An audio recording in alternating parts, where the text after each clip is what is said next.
Hello. Mic check 1 2 1 2. Mic check 1 2 1 2. Hello, hello, hello, hello. Welcome in to Bayou Sugar Garden. I am Bayou Sugar, Bayou Sugar, DJ Bayou, however you want to say it. I am she is me. I am her. And welcome to my channel. If this is your first time here, welcome in. If not, welcome back. Um, and I was trying to locate something before I went live. Okay, I got it. All right, now I can relax and pay attention to what I'm doing. So, welcome in. Thank you all for being here. I appreciate each and every one of you. If this is your first time here, welcome in. If not, welcome back. I ask that you guys make sure that you hit that like button while you are here. Share out the live. Excuse me. And what else I need y'all to do? If you like the content, make sure that you subscribe to all social media platforms that we are on now. We're currently live streaming from YT, TikTok, Instagram, and Facebook. Yep, I think I got them all. For those of you who are on the Instagram side, I appreciate each and every one of you. Thank you for being here. I must let you guys know that on the TikTok side, um, you guys will only be able, I mean, not on the TikTok side, on the Instagram side, you guys will only be able to view for 1 hour because TikTok only allows you to go live for 1 hour via the streaming platform that I'm using. And so once 1 hour pass, you guys will have to either join me on another platform. You can join me on YT, which is YouTube. You can join me on Facebook, or you can join me on TikTok. Either one of those, I will still be streaming after 1 hour should the live go longer than that. And the only way that I will know that most of you guys are here in the Instagram world is if you leave me a comment. Now, for those of you on Facebook, appreciate you guys for being here. Same thing with you guys as far as comments. I won't know if you are actually here unless you comment back and forth with me. But if you're over there on the Facebook side, hey, welcome in. And one time for the Facebook people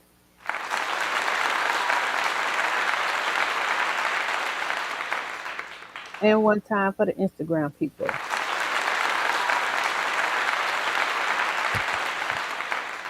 For those of you on the YouTube side, y'all get all the bells and whistles. Welcome in. Thank y'all for being here. Let's see who we got over here. I won't be able to highlight the comments and in Instagram and YouTube and TikTok on my screen, but I will acknowledge you guys to let everybody know that you're here and let them know how to follow you. So For my people that are here on YouTube, welcome in. Best Yet Journey, thank you for being here. I appreciate you.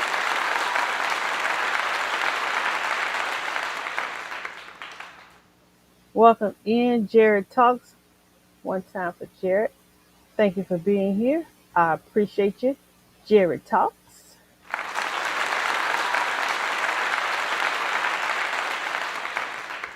Yep, long time no see, long time no see. For those of you who are watching me in the bushes on either platform, welcome in. Thank you for being here.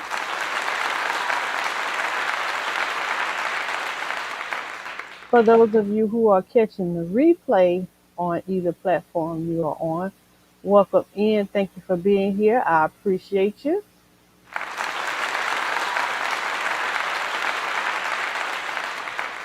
If you are catching the replay on whatever platform you are on, please, ma'am, please, sir, make sure you leave me a comment to let me know that you are catching the replay. I do read my comments and I try to respond to them as soon as I can. So let me know that you guys are here when you're catching the replay. I appreciate you. Okay, guys. So now that we got the formalities out the way, we're gonna go ahead and get started with the show. For you, those of you who are live catching this in person and catching this on any platform, you are in for a treat tonight. For those of you who have been with me when I've been doing these series called "Do You Really Know What You're Eating?" Um, I've been doing these for a while via YT, and so some of you guys have been privy to the information. But the last time that I presented this particular information, I didn't have the video to go along with it. So tonight, we get to have the video to go along with the first time that we did a "Do You Really Know What You're Eating" series. I do not remember why I didn't have the video at the time. I think it was only given to me for a limited amount of days. And then when I was ready to go live, I didn't have the video anymore to share with you guys to go live with. So I think that's why I didn't have it. I'm not sure, but I'm pretty positive that was the reason why. But today we have the video, and we are definitely going to have that out and be able to share my screen with you.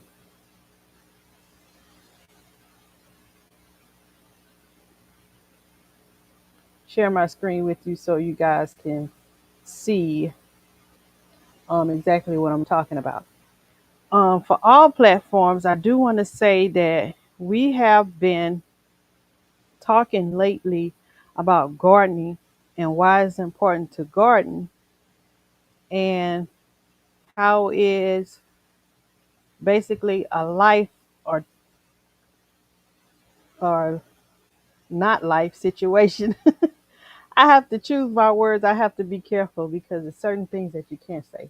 If you want to not only just live, but you want to live a healthy life, you want to be at your most optimal self, we've learned from our previous talks that you not only need to eat healthy foods, but you have to check, double check, and triple check, quadruple check, and so on and so forth to make sure that that food that you're getting is indeed healthy as it say it is. And how do you do that? Well, if you were attending any of the other lives that we talked about, we learned that we need to turn around our labels, right? And in doing so, when we turn around our labels, we're looking at two areas on there. You have to look and see what exactly is on the nutrition facts label. Go down and look to where it says added sugar. You want it to say 0. You want that number to always be 0 on the label for when it says added sugar. 0, okay? And then from there, you go on and look and find the ingredients, okay? In those ingredients, you're looking to make sure. Oh, wait a minute, wait a minute, wait a minute. Hold on. Pause, pause, pause, pause, pause. I have to speak to a few people on Facebook that I see come in. I just opened up my Facebook app so I can see. Hey, Miss Linda. Welcome in on the Facebook side. Welcome in one time for Miss Linda.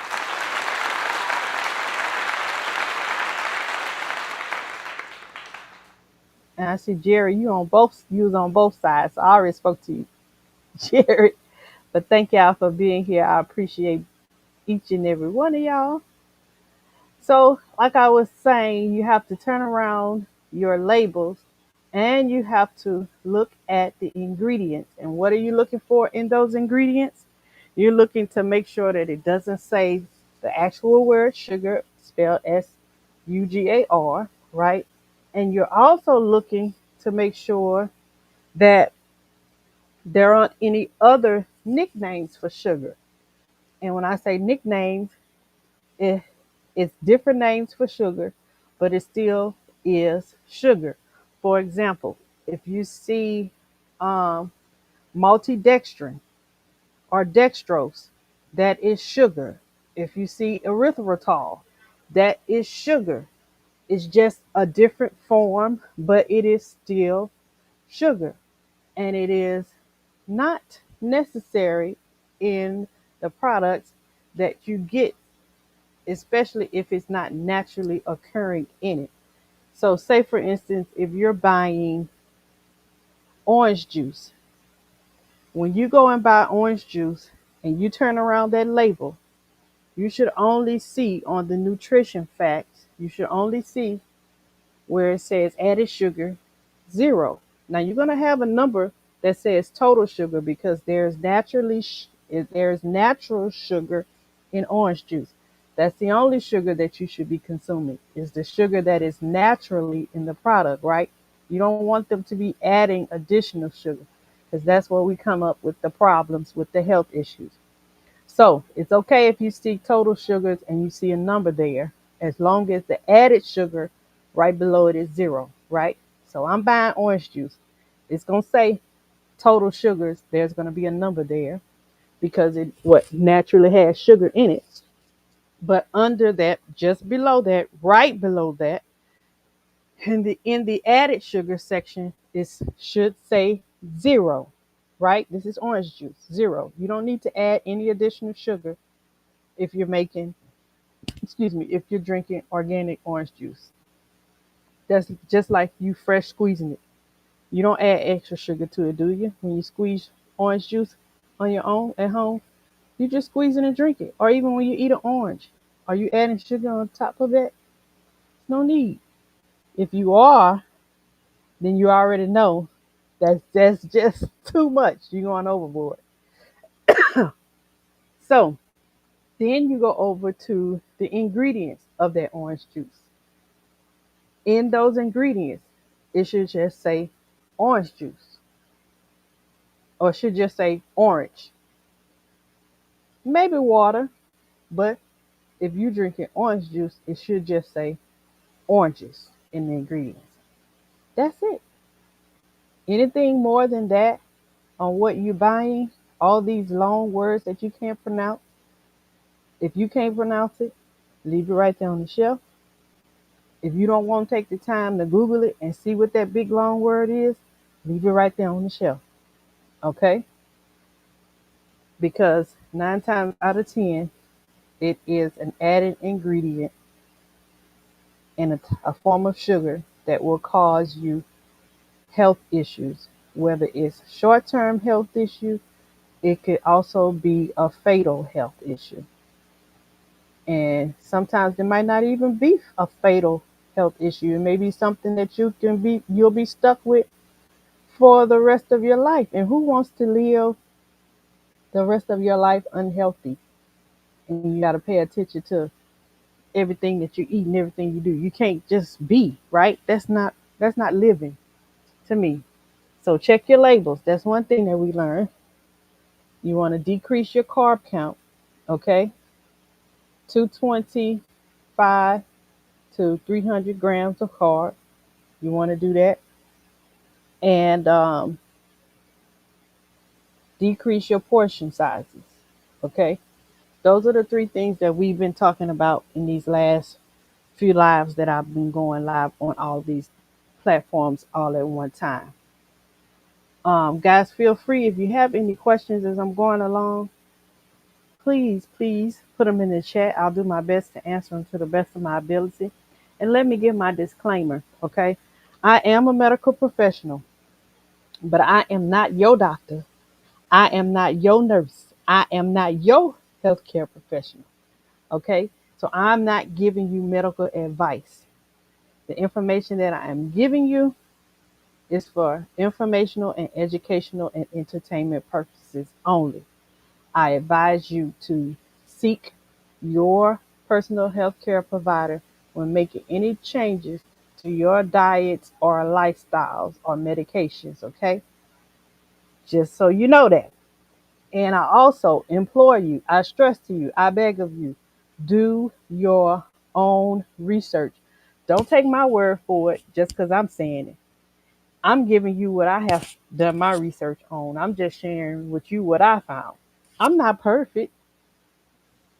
And by all means, what I say, don't take it as Bible. Google it, baby. Like Miss Linda say, the New Orleans Gardener. Google it, baby. Google it. And you will see.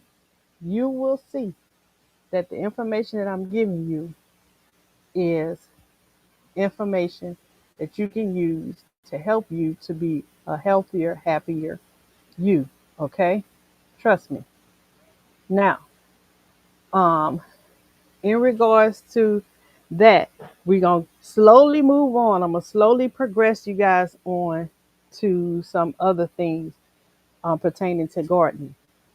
Because even though we're doing those three things, we're taking out the added sugar, we're decreasing our carbs, we're decreasing our food portions, that's still not enough. You got to know where you're getting your food from. And let me tell you, the doctor, from my personal experience, before I became diagnosed with diabetes type 2, the doctor would advise you to stop eating this. They'll give you a diet and tell you eat these certain foods, switch from white rice to brown rice, eat these kind of potatoes, eat this sweet potatoes instead of white potatoes, leave the white bread alone, do wheat bread, leave the butter alone and do margarine, leave the sugar, the candies and cookies and stuff alone, and the juice and stuff alone. You could get stuff like that, but buy the one that say sugar free, right? How many of y'all been there? Pick me, pick me. How many of y'all been there? Me, I've been there. But with those things, if you've heard any of my lives before, even when you buy those things out of the store and they say sugar free, or they say organic, or they say non GMO, it don't necessarily mean that that's what it says. Okay, nowadays in the world that we living in, no don't mean straight no. It ain't a bottom line no. Right now, no means no, but maybe a little bit. That's what it means on these packages when you're buying food. It's telling you, um, it may ain't no. We're gonna be able to say they changed the rules to let people to say be able to say, well, we're gonna be able to let them say it's no sugar or zero sugar based on percentage amount. Okay. So these things that you buying out the store don't mean that it's zero sugar. It just means that there's a small percentage of sugar in it to where the rules, whatever definition that the big box company is using, it doesn't qualify to say that it's a regular product. You'll be able to qualify to say it's zero sugar. You'll be able to say it's low sugar. You'll be able to say it's low fat, no fat, organic, GMO. Even though it's not 100% no sugar, whatever, but the percentage amount is so small to them that I don't even have to tell you. That's like me saying, I lied, but the lie was so small that I didn't lie. Did that make sense to you? Because it didn't just make sense to me. I lied, but it was a little bitty lie, so it don't matter. So we're gonna say I didn't lie because it was little. Can you say that? Can you go to court and tell the judge that if you unalive somebody, I didn't unalive him. I just did it. I just, you know, did it a little bit, stuck him a little bit, and that was it. But I didn't unalive him. Is the person still here? No. Well, you unalived him. Is what I'm saying. So you gotta. That's what's going on basically. And so I'm taking you down a road to where you, it hopefully open up your mind and your eyes to start paying attention and become your own advocate for the things that you need and your family needs, whether it's from you growing it yourself. And if you can't grow it yourself or don't want to grow it yourself for whatever reason, I'm not going to harp on that today. Go to your local farmers market and inquire with them because some of them ain't 100% growing stuff like they supposed to themselves. And some of them, it's not by choice. They have to do it to stay alive, to have to keep their business running. But some of them are doing it and because they just like the big box store. They just trying to make money. But go to your local farmers market. Buy that food that you know is being grown the right way and being processed the right way. Not getting these added sugars, not being sprayed with pesticides, fungicides, herbicides, and all these things that can cause additional harm to you and the environment. And you can also buy from people in your local area. If you got a community garden, go to your community garden, help out there, and or if it's, you don't have to help out, go and pick at your community garden. Or if it's somebody that's in your city or somewhere living around you that is growing, maybe you can barter with them and help them. Hey, I'll, give you this if you grow me this. Hey, I don't have a garden, and I'm not a garden person. I don't have a green thumb, but I'll give you this amount of money each month if you grow this for me, or if you bring me and my family this amount of fruits and vegetables every month. It's a way around it to get to what you need to get. And so I'm just giving you guys some ideas on how you can do it and how you can get access to this food. Because there's going to be a point in time where it's not going to be in these big box stores. And you're going to have to go to that neighbor that's been growing their own food in your neighborhood and ask them, you got a pepper? Because I went to the store today and they ain't had no bell peppers. And all, all this time you've been talking about that neighbor. Girl, she back there growing in her garden. And it's nice and pretty, but I ain't got time for that. Don't worry about it. Let her grow because you're going to need her one day. Let him grow. You're going to need him one day. Okay? Trust me. And then go over there and get you some tips. You might need to ask what I need to do to get my garden like yours, do my yard like yours. But anyway, I digress. You need to have access to these things because even if you're making these changes, you want to make sure that the food that you're getting is the food that you need to help you maintain life and help you to be healthy. Because if not, you might as well just keep going to the store because it's all for nothing, right? It's all for nothing. If the gardener that you're buying it from, or if you, the person, if you growing it the same way the big box store is, don't even waste your time. You might as well just go ahead and go to the store and buy it. But anyway, that's not what this live is about. That's what we have been talking about and trying to get you guys to understand the importance of growing your own food. If you're not growing your own food, support somebody else that's growing theirs and doing it the right way because it could save your life. It could save not only your life, it could save your family life. It can not only save your family life, but it's bigger than that. It can save the world.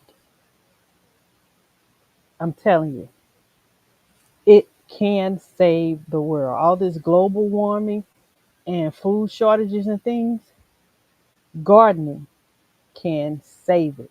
Gardening can stop it. and gardening can reverse it. If you don't believe me, Google me, baby.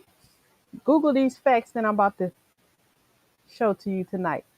So I just implore you guys right now, grab your popcorn, grab your soda, grab your little whatever you need to watch this story. I ask you to go ahead and get yourself ready, get comfortable, cause we about to dive in. As Trey Songz says, I'm about to dive in.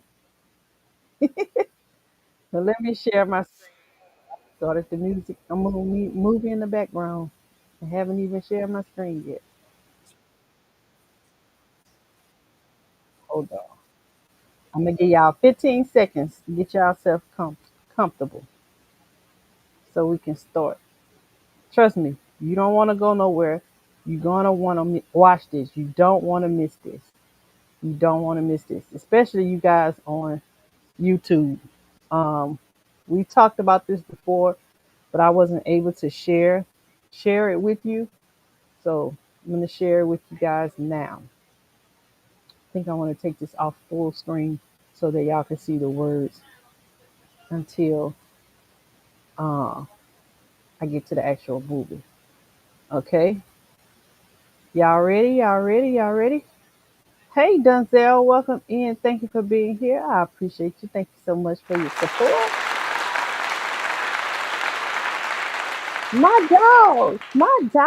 My dog, CC, welcome in. CC Texas Garden.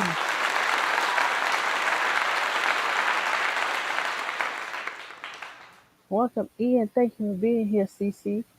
Y'all ready? Y'all got y'all popcorn and stuff? If you ain't ready, I'm ready. All right. Like to hear it? Here you go.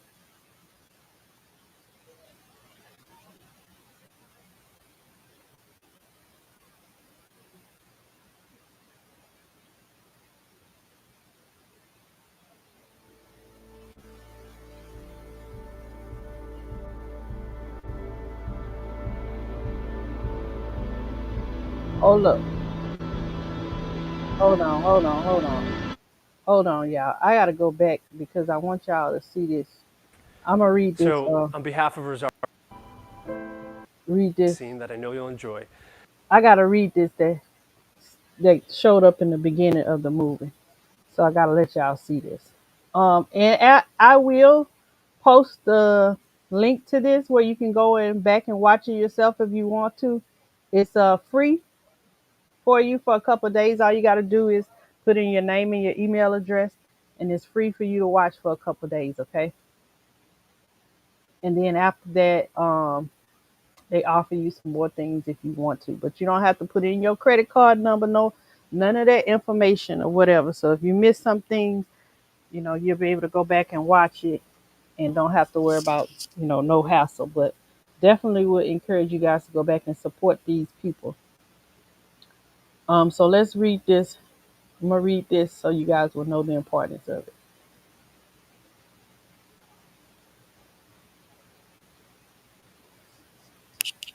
Okay.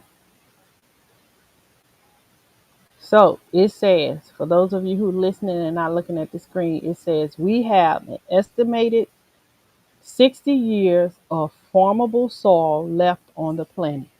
Okay. Let me just say that this movie was made in 2012. Okay. 2012. So in 2012, they estimated that we only had 60 years left of soil that we can use for gardening. Welcome in, Netta. Welcome in. Thank you for being here.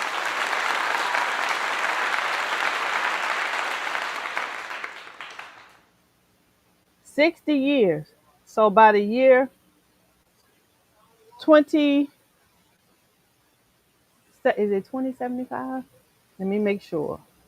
Let me do my math because I'm going off of what I said the last time I did this. So if they made this movie in 2012, 60 years from then will be 2072. So by the year 2072, there will be no soil for gardening. gardening, farming, whatever. You won't have no soil. You won't be able to. There will be no viable soil to grow any crops to eat.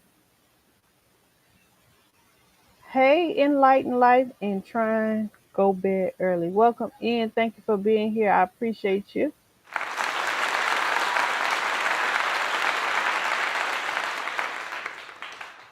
Thank you for being here. You'll have the replay. The replay will be here. Look, CC say hydroponics rules, so you better get familiar with hydroponics. If they don't turn the world around, look like we all gonna be having to do hydroponics by the year 2072 if we don't change. If something don't change, we're gonna be in trouble. Namaste. Thank you. Thank you. I appreciate you. Buddha Buddha. Thank you so much. Guys, do your research. All right. Let's keep it going.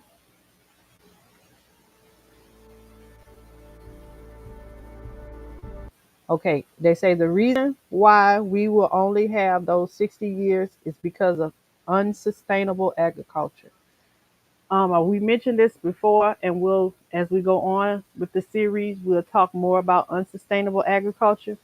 But just to give you an idea what unsustainable agriculture is agriculture basically farming, or agriculture means the care for the earth. And when you're gardening or farming, you're taking care of the earth, right? So it's saying when you're doing the type of gardening or farming that's not giving back to the earth, you're constantly taking and taking and drawing from the earth and not putting anything back. That is called unsustainable agriculture. If the gardening you're doing or the farming you're doing is tearing up the earth or tearing up your soil, then that is the reason why the planet will not have any soil, because people are not doing it the right way. They are only taking and taking and taking and not replenishing the soil back.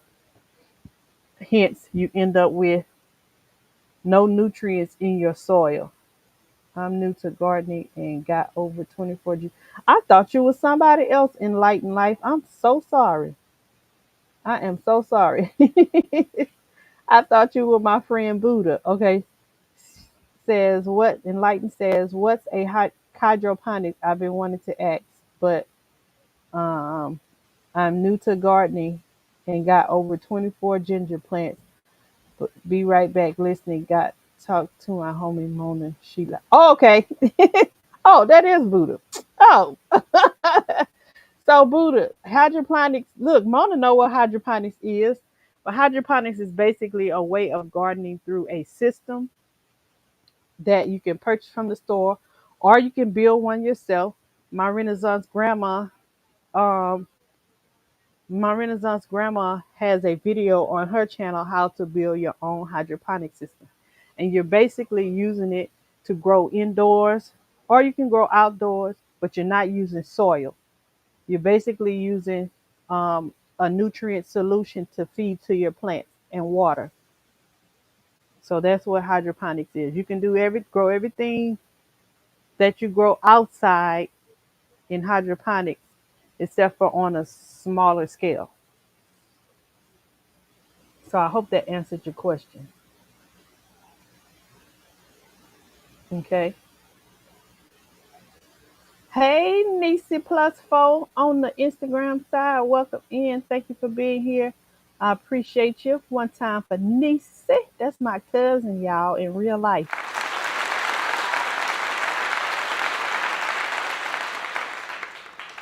All right, so let's get going. I explained to y'all what the unsustainable agriculture out here. So that's, you can't just go out here and just be gardening and say I want to garden. You got to know what you're doing, because if you're not doing it right, you will be taking the nutrients out of your soil and not putting anything back, or not allowing your soil to regenerate itself, and you'll end up with just dust or dirt with nothing in it.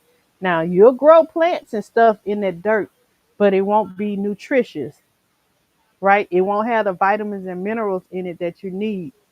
So you'll just be eating nothing, eating it for nothing. Your body won't get anything from it. You'll just be taking it in, chewing it up, and it's just gonna go through your body and come out. No nutritional value for it in it. Okay? Let's keep going.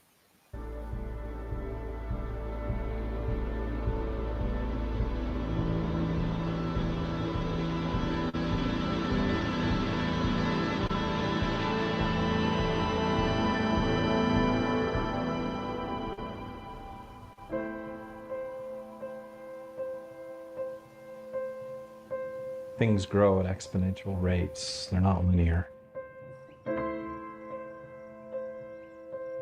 And if they're going to fail, they fail exponentially as well. They collapse.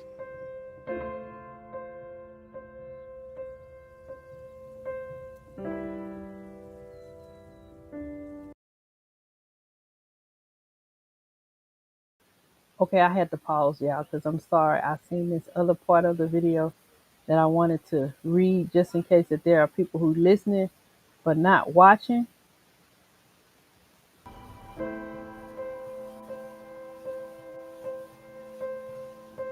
Things grow at exponential rates. They're not linear. I'm gonna try to pay attention more. So I And won't if have they're go going to back. fail, they fail exponentially as well. They collapse. So this says the earth has lost 1/3 of its formidable soil in the last 40 years. So from 2012,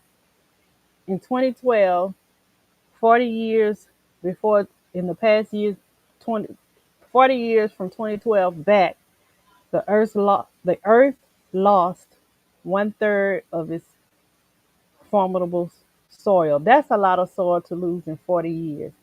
That to me is speeded up. We started, something happened to where the soil is being depleted at an exponential rate, at an expressive rate, at a very fast rate. From 2012 on back, something happened to where our soil is being depleted of the nutrients and microbes that are supposed to be in it. Okay, let's keep going.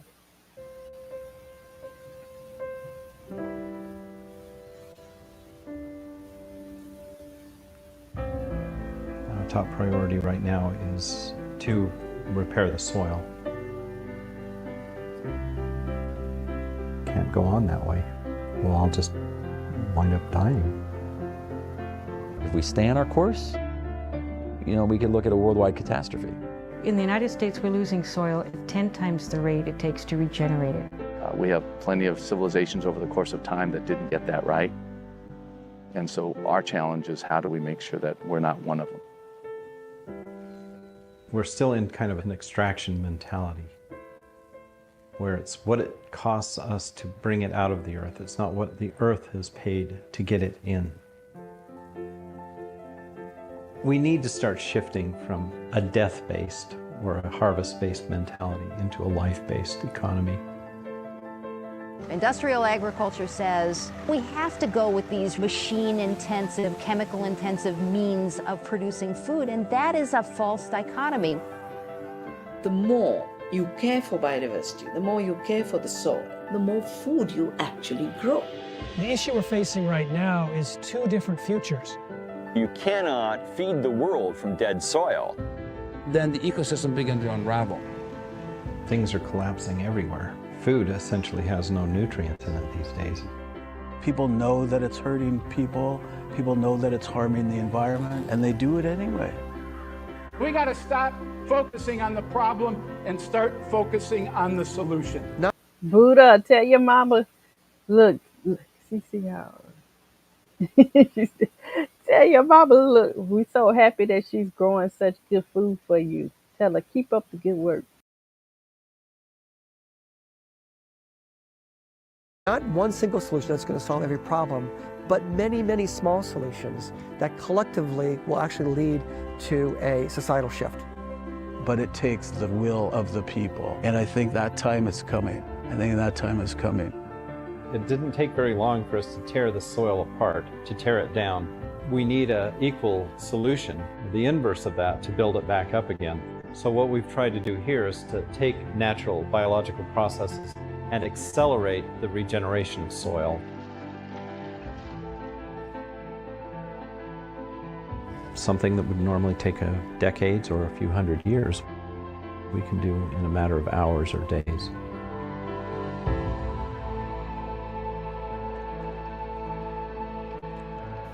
Hey, Happy Mac, welcome in.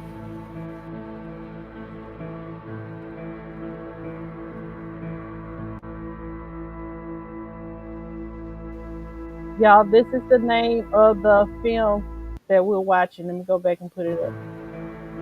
The name of the film that we're watching with references for research is The Need to Grow. You guys can find that on grow.foodrevolution.org. And you'll see it there. And at the end of this video, actually, I can put it in y'all's chats now so you guys can watch it at your own leisure. All right, let's keep going.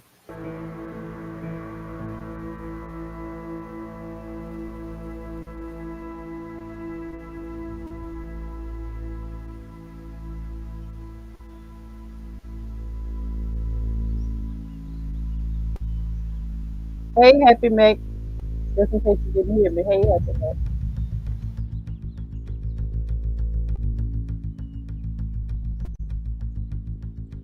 Agriculture is the most destructive human activity on the planet. Can we feed the world without destroying it? The difference between death and life, between extinction and abundance, is the difference between dirt and soil. Just a handful of healthy soil contains more microorganisms than there are people on the planet. The entire food chain and our very existence is made possible by billions of tiny creatures coexisting right under our feet. Complexities of galactic proportions. Since the dawn of agriculture some 10,000 years ago, the simple act of tilling our land has been disruptive to fragile soil life, its ability to hold water, and turning soil carbon into atmospheric carbon dioxide. With the invention of machinery and powerful new chemicals, industrial agriculture has exponentially exacerbated the issue. Roughly 30 soccer fields worth of soil are lost every single minute. Today, did y'all hear that? Every single minute, 30 soccer fields of soil are lost. Every single minute. Every single minute. That's a lot. That's a lot. Way too much. And notice that, they told you why that this soil is being lost. Because of the way that we're farming our gardening. Yeah. That's Happy Mac said, wow, that's crazy. Crazy bad. A minute. Every minute. Every minute. So we've been on here. We've been on live for 47 minutes. 47 times 30. That's how many soccer fields have been lost so far.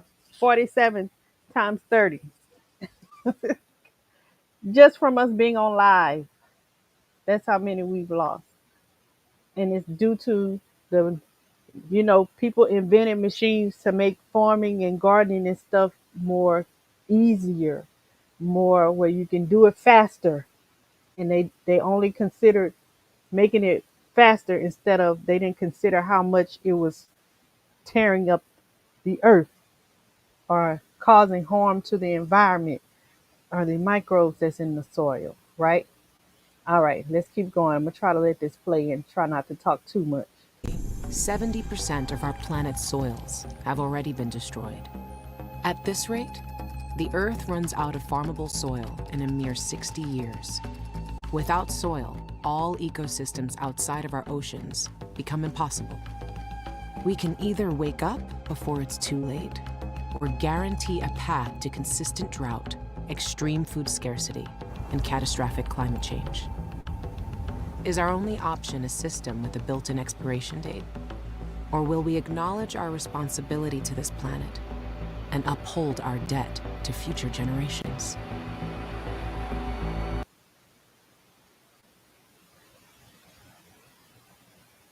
Okay, she said a whole lot in just that little bit, and I just want to tell y'all, if y'all saw, they say about 2075 that's what they um, predict. By the year 2075, there will be no formable soil left on the planet Earth. I ain't say just in the United States, but the planet Earth. And then she said, shoot, I just lost my thought. Is he gonna come back to me? Let me see what I stopped at on the screen. Oh, without the formidable soil, if we don't have the soil, that means there's no plant life. There's no greenery. There's no trees, no grass, no nothing. It'll be desert, right? And who eats that? Who eats dirt? what's what's in who eats just plain dust with no nutrients in it? How will anything be able to stay alive? There will be nothing to eat. If you don't have anything to eat, how will you stay alive? That's what I'm trying to get y'all to see. Like, it is a matter of life and death. Okay? Now, if you don't believe what they saying, now this was made in 2012. If you don't believe what they saying, you see the signs now. We have drastic climate changes now. Just this past week, y'all can look at how the weather is up and down. We call it bipolar hot. And then it rains, big rains, and stop, and days without rains, and then we get drought. Just this whole, if you look at this, the whole season for the past year or so, the patterns of summer, you can't even tell when it's fall and winter and spring. It's just all a big hodgepodge. Everything is up together, all up mixed up together. States that usually be cold and getting snow or getting three-digit temperatures or getting higher temperatures than they normally get or getting longer winters.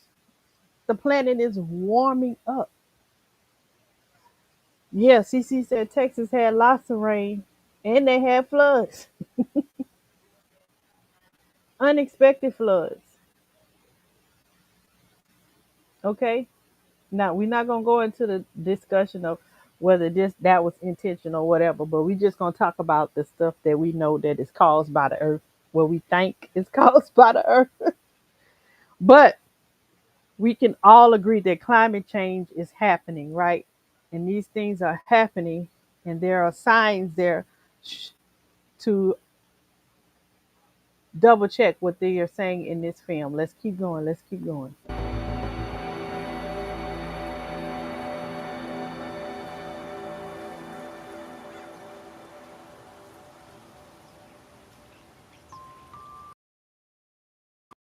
Minute. Today, 70% of our planet's soils I'm have sorry, already been I wanted destroyed. to go back to At this rate, a quote that they had up. So I wanted to go to that so you guys could see it.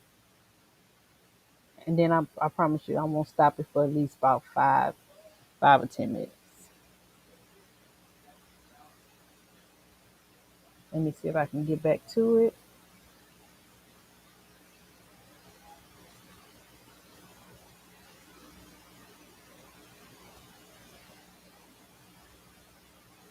It's coming, y'all.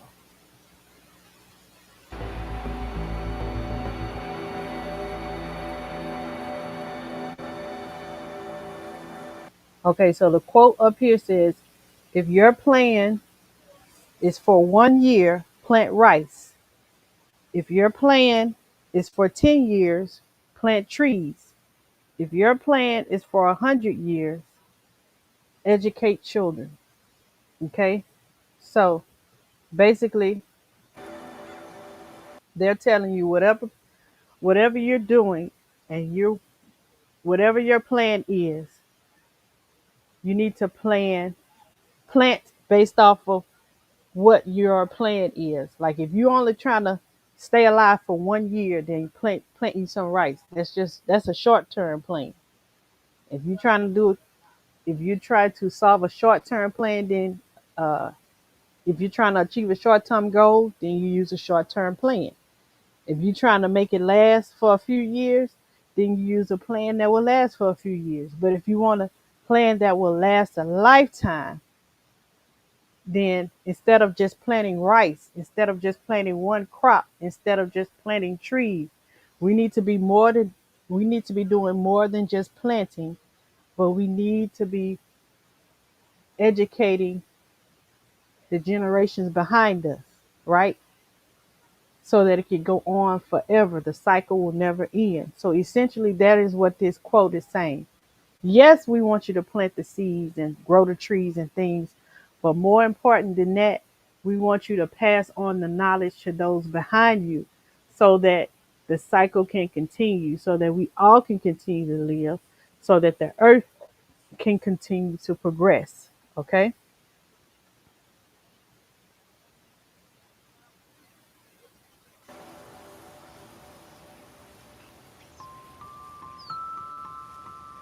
When I grow up, I'm gonna try to get a big backyard. Then I can plant like almost like every fruit and vegetable. Maybe I'll get a huge fig tree. I drew it in my journal. Then I can tell my sisters, and then they'll be kind of like me, and then they'll start growing like a garden in their backyard. Okay, I need you to sit nicely and finish your smoothie. I've got 4 kids. No! Drinking your smoothie? Make sure you're drinking so we're not late, okay? After seeing all the sugar being dished out to them, and that's kind of where my path started, was the abundance of sugar. And once I learned about that, it ended up leading to all kinds of different things. It was like a snowball effect. Hey, Miss T, welcome in, welcome in. It's pretty cool to help people see what's happening to the world and help make a change in the world. You should really start thinking about what you eat. I'm gonna keep telling people to help, and they'll tell other people. Hopefully soon the planet will change to gardens and healthy people, and it will be a better place. Wipe your place and then we gotta go.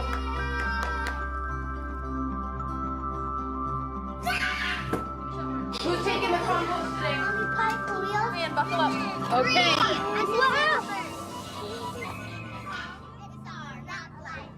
She wants us to be healthy so we can be more active, we can do sports better, and we can think better. So I figured the best place to start was where the food comes from.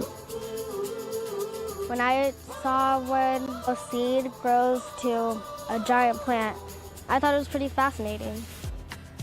Some people just don't get how fun gardening is. They think TV is way more important than what we're doing now. People should really learn about how to help your community and help yourself in life.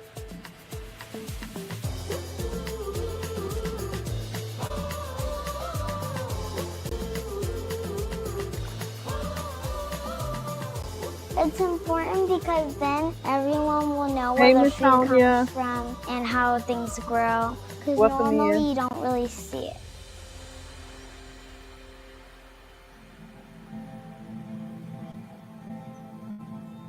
These farms here are what we're planning to build the next scalable step on. The idea that you can grow 100% organic, nutrient-dense food at warp speed, basically, over cement or man-made surfaces is what I feel is going to be a really amazing shift in the way we perform agriculture within the densely packed urban environment. Thank you, Buddha.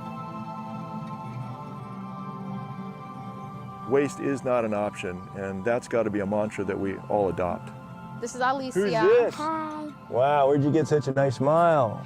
We wanted to take a look and find out a little bit more about what you've got going on here. Oh, fantastic. Come on, let's go over and we'll check out some vertical towers.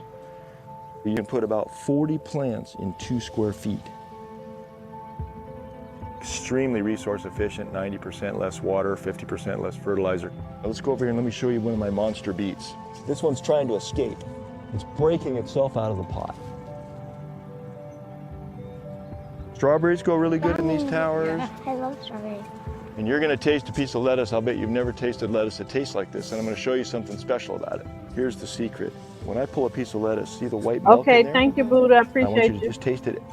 Okay, most people wouldn't even eat lettuce like this, and look at all the milk that's dripping off of that. So that milk generally disappears in about 24 hours. Really? Yeah. If you're not eating lettuce within 24 hours, you're missing a huge part of the antioxidant load that this lettuce carries.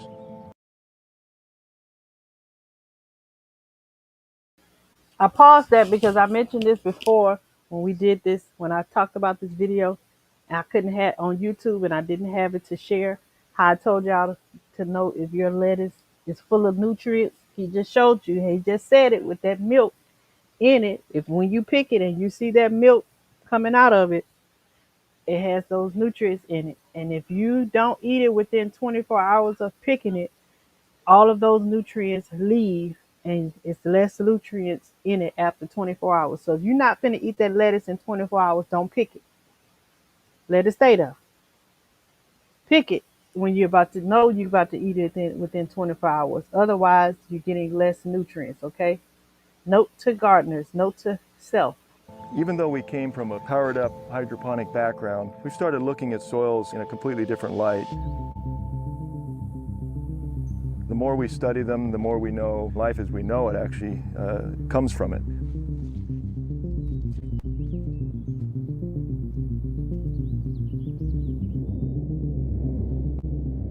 We are here today because of very smart choices on the evolutionary path. And we are born from the soil that gives us life. All of our food comes from the soil. And so when we begin to destroy the biology of the soil, we destroy the food networks that give us life. And this is where we face an unprecedented circumstance. If you go in and kill the soil, you kill off the earthworms, you kill off the biota of the soil, right? That soil's dead. All it's good for is washing out to the Gulf of Mexico. That's all it's good for. Unless you go back in, remulch the soil, reinvigorate the soil with biota, with life. Then you have a soil that can produce food. Building soil, building living soil is the highest activity human beings can be engaged in. We can actually take, and store atmospheric carbon in the soil. We know that that can be done. It's physics. We just have to create the conditions for the soil to absorb it, right? And there's all kinds of ways to do that. Over the last century, our farmers have been encouraged to rely on unsustainable synthetic inputs, gaining short-term boosts in production at a major cost to soil longevity. When combined with monocropping and repeated tilling, biodiversity is all but eliminated, eventually leaving nothing but dead dirt. This degradation accelerates erosion as lifeless dust is blown away and washed downstream. In the US, we're losing soil 10 times faster than it can be naturally replenished. However, in the longest study of its kind, after more than 30 years, organic agriculture has proven to match or surpass conventional yields, emit 35% fewer greenhouse gases, use 45% less energy, and build soil rather than deplete it. Studies show that the more soil health is holistically managed, the more food is actually grown. A strategy called no-till farming minimally disturbs fragile soil microbes, while cover crops are year-long plants which shield the ground, rather than leaving it exposed to the elements. No-till, cover crops, and composting all help retain water and generate more carbon-rich soil every year. Okay, so what they essentially are saying that what you're trying to make sure that your soil that you're doing, that you're taking care of, is able to do its job, okay, which is essentially pulling down the carbon out of the atmosphere, okay? It's decreasing the carbon load in the atmosphere. That is the job of the soil, okay? Hence, if you are are doing these things that they're saying, if you're let's go back and let them repeat that. Hold on. The more soil health is holistically managed, the more food is actually grown. A strategy called no-till farming minimally disturbs fragile soil microbes, while cover crops are year-long plants which shield the ground, rather than leaving it exposed to the elements. No-till, cover crops, and composting all help retain water and generate more carbon-rich soil every year. Okay, so These essentially, no-till gardening. They're stressing don't use the till, because the tilling kills the microorganisms in the dirt. And then cover crops. When you do cover crops helps your soil from being naked, for lack of a better word.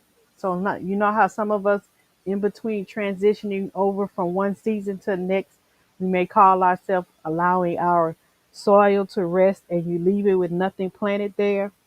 Well, you run the risk when you're doing that, especially if you're doing an in-ground garden, and even if you're doing a raised bed gardening or whatever type of gardening you're doing.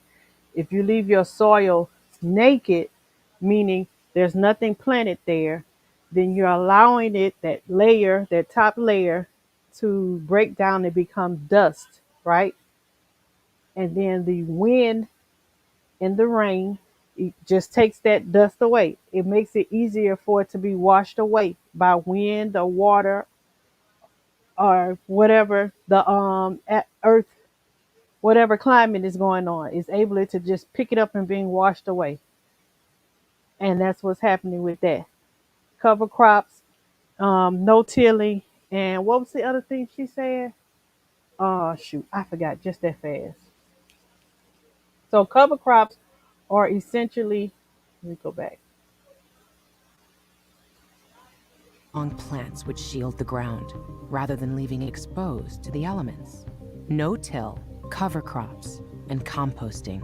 Composting. So composting, we all know about composting, where you, instead of throwing stuff away, taking stuff that you don't need, like you taking plants out and you just throwing them in the trash. Don't throw them in the trash.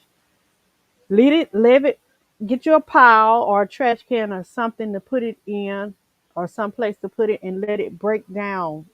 Because all things break down and turn back into soil, right?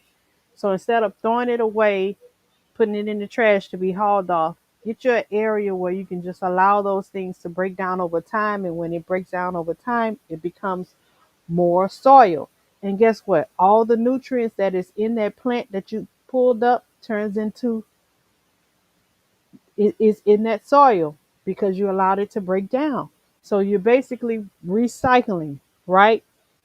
Same thing with food scraps. Instead of throwing things that you don't eat, of certain parts of a tomato or pepper or whatever that you don't eat, leftover food scraps that you just normally throw in the trash, put it in your compost, let it break down over time, it will turn into soil. That is sustainable agriculture, meaning you're caring for the earth, you're giving back to the earth instead of just taking. So those are the three things that we can do: no-till gardening, composting, and using cover crops. Cover crops is basically planting things there so that your soil won't be naked. It doesn't have to be something that you're gonna eat. It could just be some plants that you want to grow there, just to save some space, just to keep it from being naked at that time.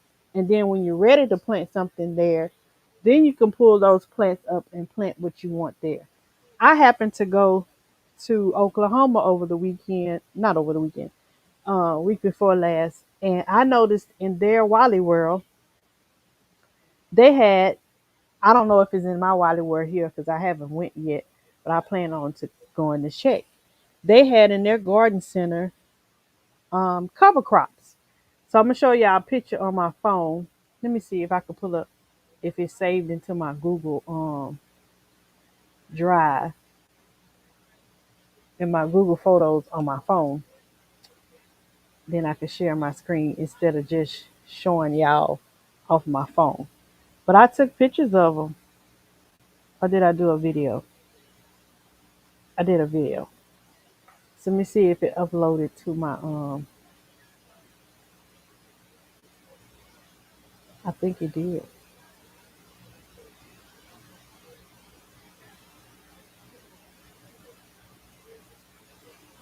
Yeah, it did. Okay, so let me see if I can share that with y'all.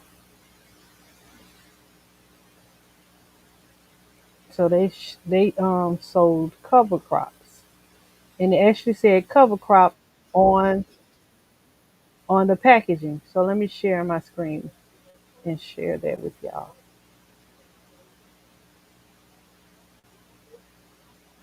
Okay, and I'm gonna mute it, but you guys can see they have organic cover crop soybean seed.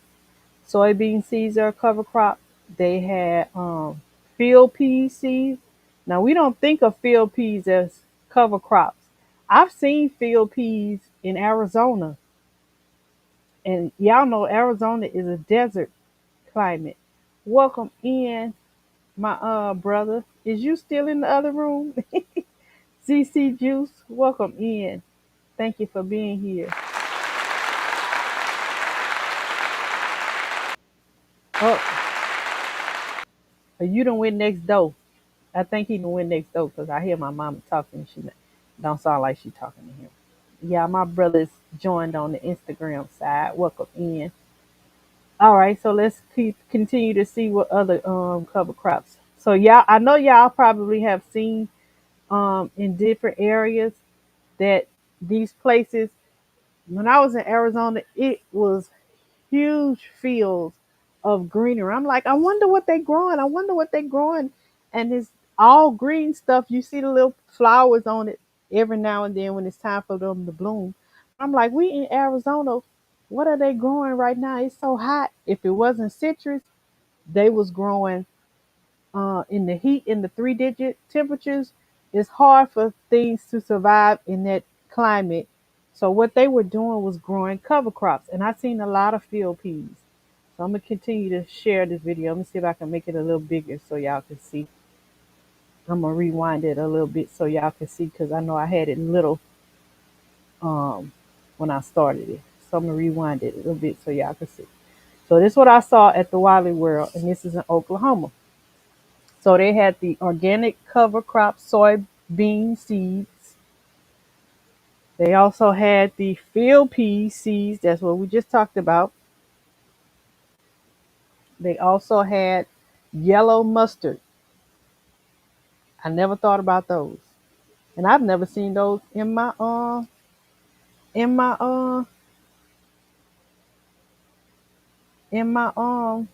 local Wally World. And that's just meal. But I just wanted to share with you guys the cover crops that I saw. And that's just a few of them, just to give you guys an idea. Don't leave your soil naked, okay? Put something there until you get ready to grow, because that is not sustainable agriculture. And it's not sustainable gardening. You're actually doing more harm to the earth than good when you leave it naked. Don't just leave it there. I know that we want to prepare it. You know, I want to give it a break. You want to give it a rest or what have you. That is giving it a rest when you have a cover crop there. You're harming it, and you're actually doing more harm than good when you let it stay naked. Okay, let's keep going. All help retain water and generate more carbon-rich soil every year. These methods increase humic substances, one of the most important indicators of healthy soil. Humic substances are a critical component of decomposing organic matter, supporting the flow of essential plant nutrients and soil structure. A healthy tablespoon of soil contains an astonishing 6 billion microorganisms, tens of thousands of different species, each playing a vital role in the cosmic microbial ecosystem. Fungal mycelium networks act like a vast underground internet, transporting nutrients, water, carbon and creating a stable structure which prevents erosion. With only a 1% increase of organic matter, soils hold an additional 25,000 gallons of water per acre, reducing the risk of both drought and flood. This tells me right here, okay, your soil can function on its own. A lot of gardeners and farmers and homesteaders, I've heard them mention several times before, ain't nobody out there watering them trees and stuff in the forest. Shoreline, ain't nobody out there watering it. So why are we out here watering our garden? It's because it's something we're not doing right. Because if we're allowing the soil to do what it do, we wouldn't be out there having to water, because the soil will cause the plants to grow and cause the plants to take out that carbon dioxide, that carbon out of the atmosphere and stop the droughts. But because we are not doing what we're supposed to do, it's not raining. There are places with droughts, so they can't get what they need. The plants cannot hold in the water and feed it to each other feed it to the microorganisms can't hold it in. The soil can't hold it in and give it to the plant so that the plant can do what it needs, because we're not doing right. Something is not right. Okay? Something is not right. So we gotta get it right. We gotta take a step back, look at this and understand what we're not doing right and get it right. I'm gonna tell you one thing that I have learned, or one thing that I am using this past season. Well, it's been about a month since I've been gardening, since I've been back home.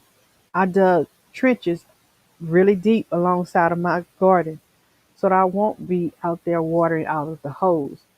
I dug those trenches so that the water would collect in those trenches. So whenever my plants needed water, or whenever the microbes in the soil needed water, is right there. They drink it and it slowly goes down over a certain period of time. I'm not watering my garden every day. And it's rich. The soil is rich because the water is there, even when it don't rain for days at a time. They've held on to the water that came down, and then as the days and weeks goes on and we don't get rain, they got some in the trenches that I didn't put there. It came from the sky. And I'm allowing it to do what it do. Kind of like making it how it would be if it was out in the wild. There's a large body of water somewhere, and those roots reach out and connect to each other and go and find it and bring it back in. So essentially, that's my thinking for my garden this year. Like, if nobody's out there in the forest watering these trees, where are they getting this water from? Let's go. Let's go. Let's keep going. When plants absorb CO2, carbon is fed to microbes through the roots. As a storage container for what was once atmospheric carbon, enough healthy soil could offset virtually all greenhouse gases on the planet. These principles working in harmony are known as regenerative agriculture. By creating a more resilient and nutrient-dense food system, regenerative agriculture can not only feed the world, but may be the planet's only hope to actively reverse climate change. Like nothing else, increasing the health of our soils simultaneously addresses nearly all other environmental issues. Just how beautiful that soil is. This stuff will grow anything. It all boils down to the soil. Yeah, and what microbes are working the soil.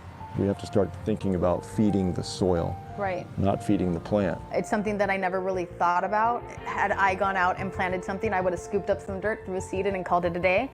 So to see how complex the soil is and how important it is to have a nutritious soil. You can see right over there, you hear the tractors? Yeah. We're surrounded by development. And so what's happening is our land is going away. Now, the sock system can be deployed over the ground on man-made surfaces and put this beautiful soil in here and grow fully organic, super nutrient-rich food. 70% less water, 2.5 times faster growth, 50% less fertilizer, and over land that nobody's using. I mean, there's nothing about that that doesn't make sense. And that, to me, is the paradigm shift in urban agriculture. The question is, when's it going to go mainstream? Where does your passion for this come from? Well, as an old organic biochemist, I've always been curious as to how can we maximize a plant's genetic potential. So we've had a few anomalies in this farm lately. We've been using all of our vermicompost and we've been experimenting with our soils. This blue kale here used to be this size. It used to be one of these. They were all planted at the same time. This thing just found nirvana down in the soil. I mean, it's just an insanely healthy kale plant. Imagine if y'all see that kale growing tall like the collard green. I mean, like the greens do. Like I've seen them in some of y'all gardens. Did y'all know that the kale would grow like that? If you let it keep growing, it'll keep growing. As you pick it, the stalk will keep growing and growing more kale. I didn't know that. Yes, like a tree. Did y'all know that? I did not know that. And guess what we out there doing? Pulling the whole plant up. Oh, it's big. It's ready to be picked. We pull the whole plant up. No, pick the leaves off of there and let it keep growing up. Let it keep growing up. all of a sudden our soil blends could start producing crops that were of this scale. This stuff is just spectacular and getting the nutrition it needs. And it's not happening everywhere, but it's happening enough for us to realize that there is a secret here that we've got to unlock. I'd been working with Eric Cutter at Alegria Farms. He had brought me on board as a soil consultant. I was bringing him rare earth resource materials that plants don't create by themselves. Some mycorrhizae, some biochar, something that he's like, biochar? Where'd you get the biochar? In Montana. And he said, how is Montana? And I said, I went to this place called the Green Powerhouse and I met this man, Michael Smith, who's amazing. He's brilliant. I knew it was just technology that was cutting edge. It's like a liquid biochar with some humic acid, and that's what plants need. They need a transporter and they need the carbon, a little air, and we have a healthy plant. So I gave Eric a sample, and within 24 hours he called me because the plant had changed color in 45 minutes after he applied this byproduct of this energy facility, the Green Powerhouse. Y'all heard what he said, I have to go to Montana immediately, book some airfare. 45 minutes. Within 45 minutes of applying biochar to a plant, it turned green. Wow. Mind blowing. Let's keep going.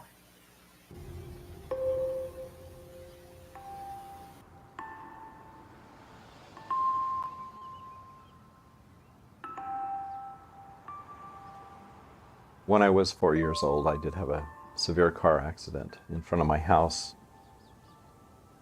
As my brothers were getting onto the school bus, I was very excited about them going to school. Then I ran across the street in front of a car that should have stopped for the bus, but it hit me about 40 miles an hour and just knocked me out of my shoes.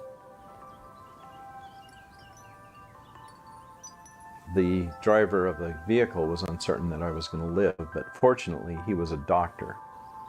So I have this sort of good news, bad news kind of a life. You know, what do you want? You want me dead or do you want me alive? Come on. You know. He knew exactly what to do afterwards, and I believe that saved my life. After that, I didn't know who my parents were. It took me a long time to relearn everything that I knew. Diane thinks I'm a walk-in from another world. Imagine how smart he would be had he not been hit by the car. Yeah. Or did that make him smarter?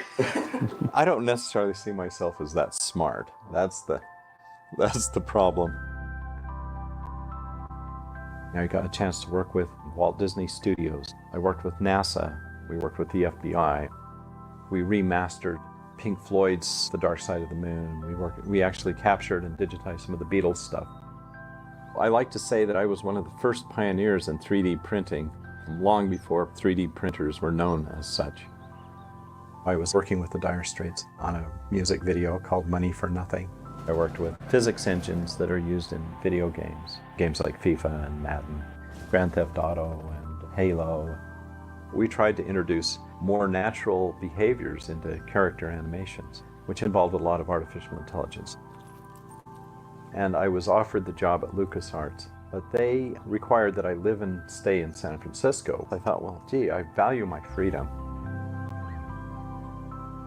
There's no job here for somebody doing artificial intelligence research. I thought, well, I can apply technology to biology and we can have dynamic systems that are controlled completely natural, because we're not doing anything like GMOing or modifying the species. Rather than treating a character in a game as the main component, we thought, well, maybe we could use algae as a character. Turned down George Lucas.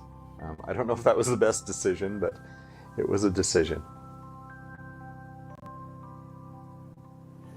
All checked and carry-on luggage is subject to search. You and I are going to have some talks. Well, I've done some testing behind your back.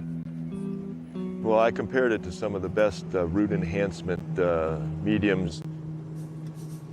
And there's some compounds in that that are quite different. We're an energy company too. Food is energy. So I have the same problem you do, as saying, can we scale? And who's going to stop us from scaling? Big picture concerns that down the road, Big Ag's going to pound on me and say, yeah, that's just getting a little bit out of hand right there. How do we hide out in Montana and all these niche areas that'll defend our power plants, and we can distribute the power without getting, squashed? Because we're all about taking it back.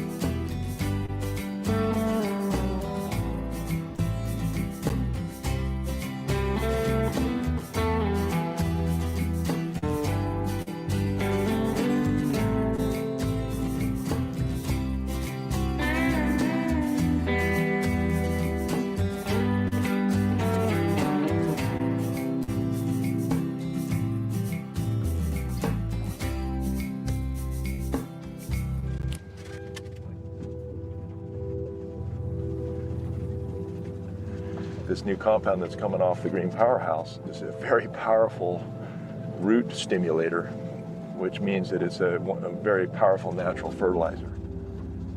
So this ought to be fun. Here we are, look at this. Look at that power plant. Wow, middle of Montana. Who would guess? The Biodome. Wow.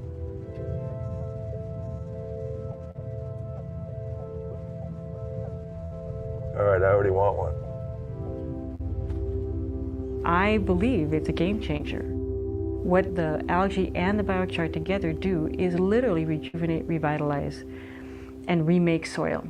And I cannot emphasize enough how important that is. So, Michael Smith, this is Eric Cutter. Eric Cutter, nice to meet you. Pleased to meet you as well.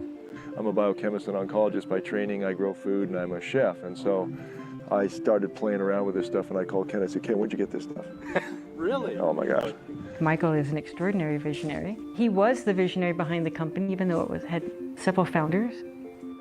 We discovered that the waste usually occurs when you short-circuit natural processes. You take carbon where it does the most good and you put it where it does the most damage. The rate that we're pushing the carbon dioxide into the atmosphere just overwhelms the planet's ability to capture it. We're trying to emulate something that nature is doing, and nature is inherently complex. You realize that there's 1 billion microbes in this piece of soil the size of your little finger. Oh, yeah. And we think we know it all. I mean, we can go to the moon, but we have no idea what's going on with those billion microbes. And what we're doing now, of course, are killing those microbes in the soil. And we don't even know what we're killing and what ratios we're offsetting. It's one of the battles that we're fighting against standard fertilizing concepts. Right. You know, if I were to start a fertilizer company and I wanted just to maximize my profits and didn't care about anything else, what a great strategy, right? You put it on one year, you get a good growth. The next year, the growth's not so good, so you have to add a little more. And then you add a little more, and pretty soon you've completely destroyed your soil. So we discovered, well, how can we integrate these components together to bring those cycles back into balance again? Well, the answer's been with us forever, right? All we had to do is open our eyes and look around. Why don't we go in and see what you guys have created? We'll go talk to the dragon. So guys, pay attention to how he Michael explains calls what the dragon is. A state-of-the-art pyrolysis machine. When biomass like wood waste enters the dragon, it's heated close to 1,000 degrees Fahrenheit. The absence of oxygen prevents combustion, leaving behind a stable carbon structure, similar to charcoal. The extracted energy runs the entire green powerhouse off-grid, while creating enough excess electricity to meet the needs of roughly 100 homes. It would take over 3 acres of solar panels to accomplish this. So the electricity is not our main product. We call that our waste byproduct. Utility companies are going to love that one. Our waste byproduct is electricity. This is 9,000-year-old technology, is to make this biochar. Our ancestors knew how to do this to fertilize the soil, and we've just reformatted it for the 21st century. It's pores within pores within pores. Biochar is a form of extremely stable carbon, with exponential pores creating massive surface area in a tiny space. Just a 2-inch piece of biochar, if unfolded, would have the surface area the size of a football field. This structure is an optimal breeding ground for beneficial soil microbes, holding both water and nutrients where plant roots need them most. It also creates space for air to get in, and the soil for microbes to get in. So all that stuff that is an essential component to the web gets recreated. You're putting back into the soil the infrastructure for soil regeneration. Without the dragon, this waste would end up in a landfill, releasing greenhouse gases as it decomposed. Instead, biochar locks this stable carbon back underground for hundreds or even thousands of years. Biochar is emerging as one of the planet's best solutions to climate change. One green powerhouse, or GPH, stabilizes over 1 ton of carbon every day. It takes roughly 50,000 trees to do the same. You're fixing carbon. And fixing carbon. Pulling it out of the atmosphere and putting it back to where it belongs. 2 billion years of engineering experience. We include the algae into that. So I mentioned the liquid prairie. The heat necessary to operate this comes from the breakdown of the wood waste. That's amazing. I love that. I'm learning a lot here. A lot. This is actually seriously exciting, how you're taking all these natural systems and linking them. Woo, look at this place. Don't fall in. Algae is one of the primary organic material generators on the surface of the planet. It operates very fast. So the fact that we can take carbon dioxide, we can take water, and we can take sunlight, and we can create biomass from it is a big boon to this concept of generating soil, because that's the way it's been done for millions of years. All we've figured out how to do is take that and accelerate it. Continuously fed CO2 from the dragon, rapidly growing algae is harvested every day. Through biodigestion, algae is converted to a nutrient-rich organic fertilizer to be combined with biochar, creating a powerful soil rejuvenator. Methane, a byproduct of algae digestion, is sent back to the dragon to heat and process more waste, completing the cycle. In each element of the green powerhouse, the output of one becomes the input of another, a true closed-loop system. Yeah, and the algae tells us what it needs, right? So we have this sort of self-regulating system. That algae's been sucking up nitrogen as well as carbon dioxide So it's and other nutrient rich, big time. Yeah, I mean, and it's high in energy. Well, a few people know this, but algae is higher in energy than coal per pound. Really? Right? So when we pull that energy out of there, we digest this, we're left with a really compact nutrient substrate that we can then use as part of our soil amendment. So in about 4 or 5 days, we can do what normally a normal digester will do in about a month. So you've actually put an efficiency on an already known efficiency. So you're going to get humic substances out of this as a byproduct. What would it take in nature for that to occur with? Well, if you include the carbon from the carbon engine, that's hundreds of years. Okay, so you're doing in 4 to 5 days what nature would take in about 400 years. 400 years. Yeah. Okay, so I'm paused right there. The last statement that one machine is doing in 4 days, reversing the effects that we messed up with our planet, doing it in 4 days, which would take nature to do it in hundreds of years. And not only is that structure, or I'm not going to say the structure because I don't want you guys to get in your head that we have to build these structures, but look at the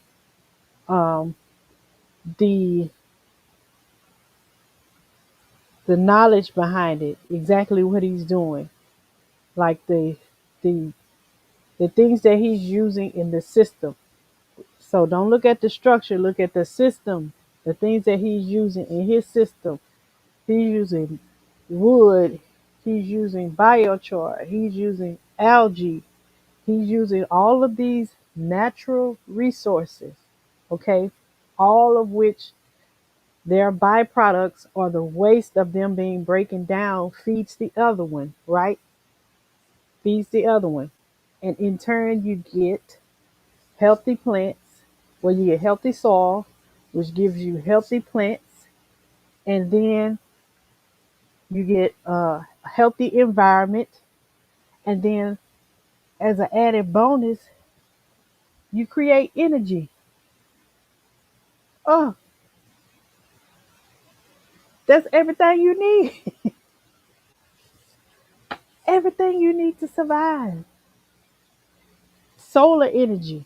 You could be off grid with just this concept right here. You'll be able to get your food and your water and your energy. I'm gonna let that sink in, and we're gonna stop right there. And I'm gonna let y'all go back and watch that over and over again, because that is a lot right there. That is a lot right there. And we've only watched not even half of this. We watched 30 minutes of it, and I put the link in the chat on each one of you, or each one of the platforms, so you can go back if you want to finish watching it and come back. We're gonna do a part 2 tomorrow because it's getting late. I know it's getting really late in some areas, and it's getting late where I am, and I got to go to bed. But I'll be back tomorrow night around 8:30 p.m. Central Time, and we'll start from this point and continue watching it, because I want you guys to understand how it is important for us to know what we're doing, and know that there is still hope, and know that you have to do your part in order for this world to turn around. I know right now it seems grim, and all of the signs point to destruction and no way back, but it's still time, because you heard him. Just one of these things, one person is doing this in 4 days. One person, one of those systems, if one person takes the steps that this system is making, in 4 days, it could turn around the size of how many football fields he said? Let me go back. So if you were to do that in your area, not only will it change the environment in your city, it could have changed the environment in your whole state, right?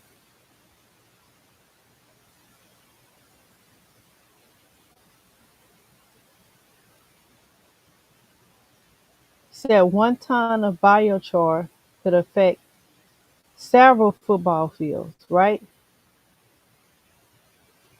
Let me get it up and pull it up so you guys will know exactly what it is.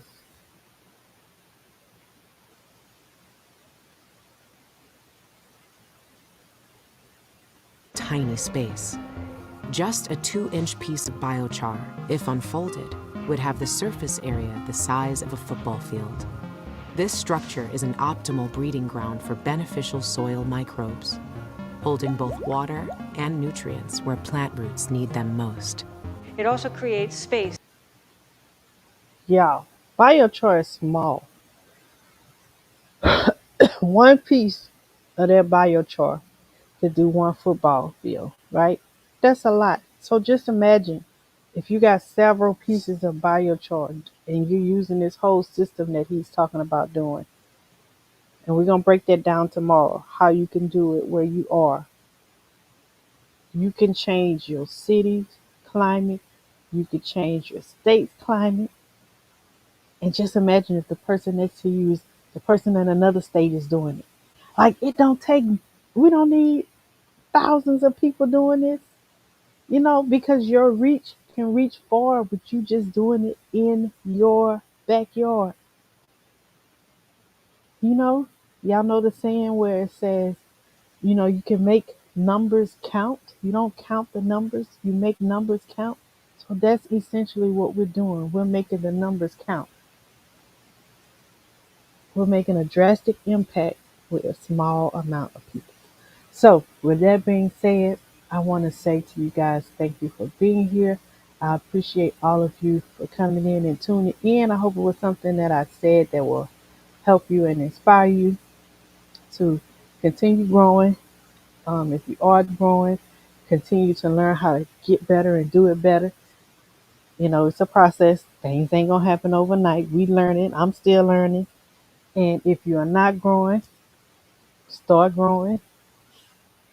If you don't want to grow, can't grow, whatever it is, support somebody that is growing, because as I said, it's, as you can see from what we researched today, it's going to help you, not only you, it'll help your whole family, it can help your whole state, it can help the whole world essentially. So thank you guys for being here. I enjoy sharing this information with you. Make sure you do your own research, and I will see you guys tomorrow, 8:30 Central. You're welcome, Happy Mac. Thank you for being here. I will see y'all tomorrow, 8:30 Central Time. That will be like 9:30 Eastern. And we will continue learning this. And this is just the beginning of our series of Do You Really Know What You're Eating? Hey, Mike. Thank you for being here. I appreciate you. One time for Mike. Uh-oh, the clap.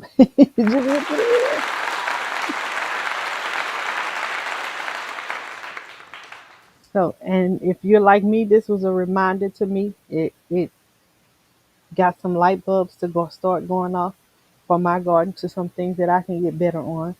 So you guys enjoy the rest of your night. He said, I was in the bushes. Oh, thank you. Thank you so much. I appreciate you. I will see you guys tomorrow night. Set your timers, notifications or whatever, so you'll know when I go live. I'm not going to post a thing because just in case I'm a little late, but I will be here. Okay. Peace, love, and blessings, y'all. Have a good night. I will see y'all in the social media streets. Good night, everybody.